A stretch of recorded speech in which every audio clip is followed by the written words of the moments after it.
Sé lo que es el destino, caminando fui lo que fui. Haya Dios que será divino. Yo me muero. October 6, 1976. And I want you to all please imagine that you are on the tarmac at the airport in Havana. And around you is members of the families of Cuba's junior Olympic fencing team. And the team is just about to return from a victory at the Pan American Games, and everyone's expecting them to step off the plane at any moment with their gold medals around their necks. Imagine that that plane never lands. Cubana Flight 455 is bombed mid-air between Barbados and Cuba, killing all 73 people on board. Luis Posada Carriles,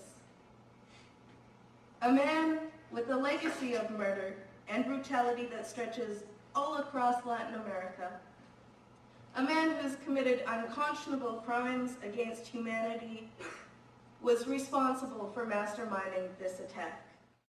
So we have come together today on this International Day of Action as peace-loving, as humanity-loving people, because we're asking the questions that the government of the US, the government of Canada does not want us to ask. If the US is fighting a war on terrorism, why are they harboring this admitted terrorist? What does the US gain from protecting Luis Posada Carriles? And also we are here to say, yes, extradite Posada Carriles to Venezuela, because he's responsible for many terrorist acts that happened not only with the Cubana de Aviación flight, but with some other places in Latin America. And that's why we are here. You know his picture? Here is him. Probably he has many different faces. And that's why, again, there was a National Day of Action all across Canada. I understand it was very successful. They picked it before the US Embassy. And that's why, again, we are here tonight to listen about all the work of solidarity across the world, across Canada, across the US. George W. Bush is undoubtedly the most genuine representative of a system of terror forced on the world by the technological, economic, and political superiority of the most powerful country known to this planet. For this reason, we share the tragedy of the American people and their ethical values. The instructions for the verdict issued by Judge Kathleen Cardone of the El Paso Federal Court last Friday, granting Luis Posada Carriles freedom on bail, could only have come from the White House. It was President Bush himself who ignored at all times the criminal and terrorist nature of the defendant, who was protected with a simple accusation of immigration violation leveled at him. The reply is brutal. International agreements signed between North American countries work in just one way. These agreements allow large capitalist powers to take over countries' economies, cultures, natural resources, and dignity. But people of Cuba, people of Venezuela, people in this room and around the world who are fighting for humanity, it is up to us to demand two basic things. The freedom for these 5 heroes, these 5 Cuban men who were doing nothing more than protecting the people of Cuba and the people of the world. And second, to call for the extradition of terrorist Luis Posada Carriles to Venezuela. And that there is no third option.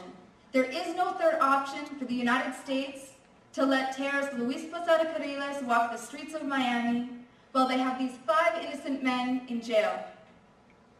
Because it's not only illegal what they're doing, it's also a complete insult to the people of Cuba, the people of Venezuela, us here in this room and around the world, people who are fighting for dignity, who are fighting for justice, and who are fighting for basic human rights.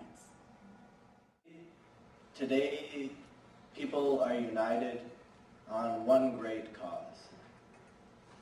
One great cause to stop terrorism against Cuba that has plagued Cuba for almost 50 years, and the other to defend Cuba against this terrorism, which is the great job of the 5 Cuban heroes. A message written by Fernando on behalf of the 5, called "Nothing Will Bend Our Will." The current U.S. administration, with its lack of a political will to try Luis Posada Carriles for his horrendous crimes and opening the path to his undeserved and unjust freedom, shows its immorality and hypocrisy and clearly demonstrates its complicity with the terrorism practiced against Cuba during nearly 5 decades.